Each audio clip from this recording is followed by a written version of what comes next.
Hello students, story of English का आज हम लोग डे 2 पढ़ने वाले हैं जो बिहार बोर्ड एग्ज़ाम्स के लिए ये काफ़ी बहुत ही ज़रूरी है। चलिए हम लोग ये इसको स्टार्ट करते हैं। इससे पहले हम लोगों ने शुरू किया था कि हाउ टू बिगिन इंग्लिश, और आज हम लोग पढ़ने वाले हैं इंग्लिश डाउन द एजेस। यहाँ देख रहे हैं आपके स्क्रीन पर है, English is the language spoken by the maximum number of people all over the world.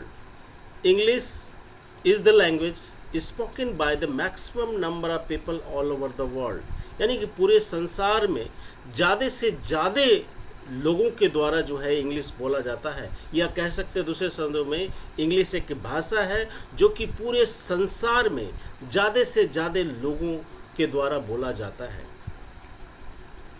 Mandarin Chinese is the first in term of the number of speakers in the world. यानी कि mandarin Chinese जो है का जो पहला number आता है, इसमें नंबर ऑफ स्पीकर्स इसमें ज़्यादा हैं। नंबर पूरे संसार में जो है इनकी संख्या है 87 करोड़ 30 लाख लोग जो है मंडारिन चाइनीज़ बोलते हैं। और दूसरा नंबर पे आता है English is the second in terms of the number of speakers 30 crore 90 lakhs in the world. यानी कि इंग्लिश जो है का टर्म जो का स्थान दूसरा आता है, जो कि नंबर ऑफ स्पीकर्स इनकी बोलने वालों की जो तादाद है 30 करोड़ 90 लाख लोगों के द्वारा बोली जाती है। और हमारा जो थर्ड है वो हमारा हिंदी है। Hindi is the third. Hindi का जो पोजीशन है वो तीसरे स्थान पे है।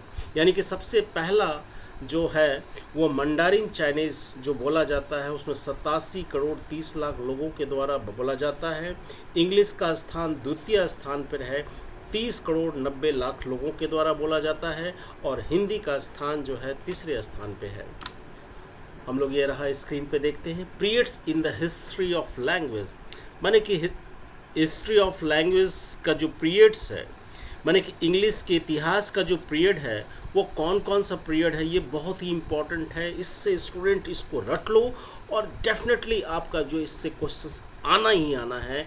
ये जो क्या क्या पीरियड्स हम लोग देखते हैं, ये देखो स्क्रीन पर रहा ये the from the beginning in the Anglo Saxon times to modern era we can distinguish 3 main periods in the history and growth of English. एक बार देख लो, from the beginning in the Anglo Saxon times to modern era, शुरुआत से Anglo Saxon times से लेकर के आधुनिक युग तक का जो शुरू from the beginning in the Anglo Saxon time, यानी एंग्लो सैक्सन टाइम से आधुनिक युग तक का जो समय है वी कैन डिस्टिंग्विश, हम लोगों ने बांटा है 3 मेन पीरियड, 3 मेन मुख्य पीरियड्स में इन the history and growth of English. English के ग्रोथ और उसके इतिहास के आधार पे हम लोगों को उसको 3 मुख्य पीरियड्स में बांटा है। वो पीरियड्स क्या है? फर्स्ट है कि ओल्ड इंग्लिश, OE से हो गया ओल्ड इंग्लिश। आप लोग रट लो, ये एग्ज़ाम्स में आना ही आना है। ओल्ड इंग्लिश का जो पीरियड है, वो जो आपका ओल्ड इंग्लिश का जो पीरियड है वो AD यानी कि AD 449 AD से लेकर के 1066 AD यानी कि ईसा बाद 449 ईसा बाद से लेकर के 1066 AD तक का समय को हम लोग ओल्ड इंग्लिश कहते हैं। इसको हम लोग AD का फुल फॉर्म कह सकते हो एमनो डोमिनो। क्या कह सकते हो? यदि पूछेगा कि AD का फुल फॉर्म होता है क्या, एमनो डोमिनो, एनो डोमिनो यूज़ कर सकते हो। अब ये देखो, मिडिल इंग्लिश का जो पीरियड होता है AD 1150 AD से 1500 तक के AD को हम लोग मिडिल इंग्लिश कहते हैं। याद रहेगा ना, 1150 AD से 1500 तक के AD को हम लोग मिडिल इंग्लिश कहते हैं। और मॉडर्न इंग्लिश जो है 1500 AD से शुरू होकर के 1500 AD से स्टार्ट हुआ, 1500 AD से लेकर के आगे तक का जो अभी तक का जो हम लोग अंग्रेजी बोल रहे हैं वो हम लोग मॉडर्न, अभी जो भी इंग्लिश पढ़ रहे हैं 1500 AD से लेकर के अब तक के इंग्लिश को हम लोग जो है वो मॉडर्न इंग्लिश कह सकते हैं।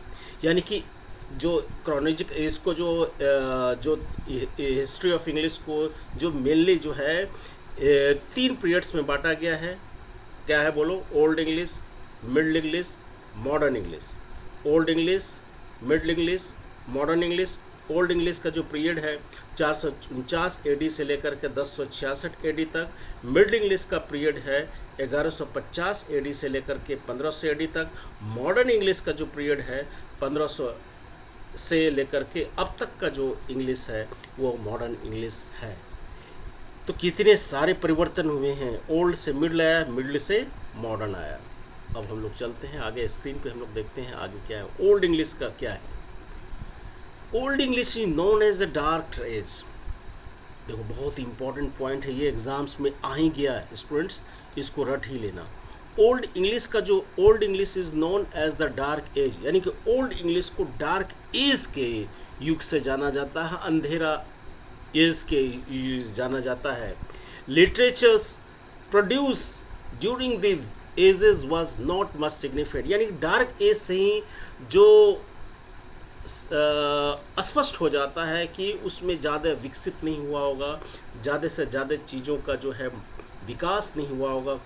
तो यहाँ पे देखो कि literature produce during the age was not much significant, और जो उस समय जो लिटरेचर जो साहित्य जो हुए थे, साहित्य जो प्रोड्यूस हुए थे ड्यूरिंग दिस उस काल के दौरान में, उसका ज़्यादा इंपॉर्टेंस नहीं था, उसका बहुत ही ज़्यादा प्रभाव नहीं पड़ा था।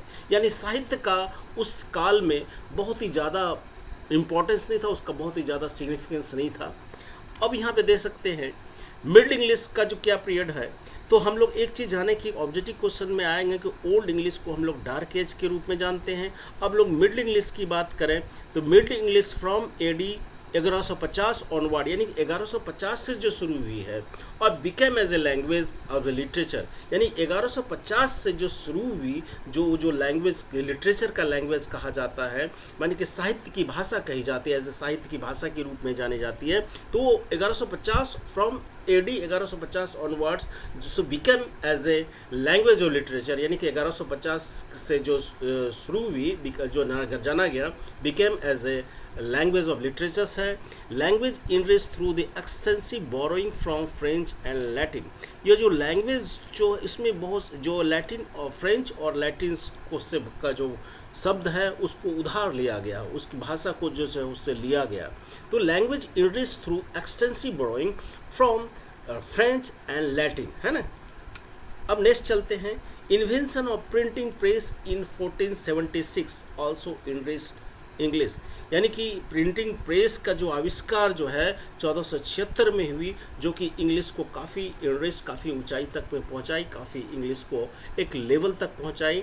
Invention of the printing press in 1476 also enrich English.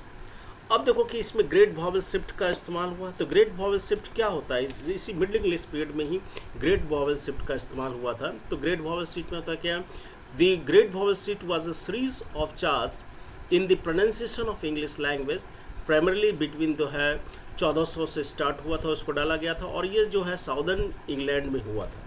नहीं, ग्रेट वॉवेल शिफ्ट पूछेगा कि ग्रेट वॉवेल शिफ्ट इतना जानने का जरूरत नहीं है।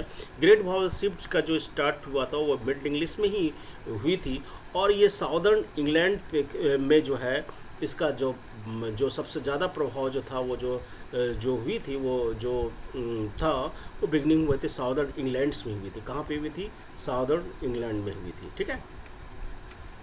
हम लोग जाते हैं कि डार्क एज इन यूरोप्स में, इसको हम लोग डार्क एज इन यूरोप्स कहा जाता है, क्योंकि इसमें डार्क एज इन यूरोप्स उसमें जो है लिटरेचर ज़्यादा प्रोड्यूस नहीं थे। अब हम लोग देखो कि हम लोग ने एक बताया था प्रिंटिंग प्रेस का जो आविष्कार जो हुआ था, invention of printing press in 1476 1476 ईस्वी में प्रिंटिंग प्रेस का आविष्कार हुआ था, और इसमें जो है प्रिंटिंग प्रेस का आविष्कार होने से जो राइटर्स के जो मटेरियल्स हैं, जो बड़ी बड़ी किताबें हैं, उसमें ज़्यादा से ज़्यादा छपने लगे, और जो है बहुत सारे राइटर्स इस युग में आते आते ज़्यादा फेमस भी हुए थे। तो invention of the printing press in 1476 यानी कि 1476 में प्रिंटिंग प्रेस का आविष्कार हुआ था, ठीक है। अब हम लोग आगे बात करते हैं प्रिंटिंग प्रेस के अलावा मॉडर्न इंग्लिश के बारे में बात करें। हम लोग ओल्ड इंग्लिश को जान लिए, मिडल इंग्लिश को जान लिए। ओल्ड इंग्लिश को हम लोग डार्क एज के रूप में जाने जाते हैं, क्योंकि इसमें लिटरेचर का ज़्यादा इफेक्टिव नहीं हुआ था। लेकिन मिडल इंग्लिश को मैं जाने कि इसमें 1476 ईस्वी में प्रिंटिंग प्रेस का आविष्कार हुआ था, ग्रेट वॉवेल शिफ्ट हुई थी। तो ये सारा चीज़ जो है मिडल इंग्लिश में हुआ था। और मॉडर्न इंग्लिश का जो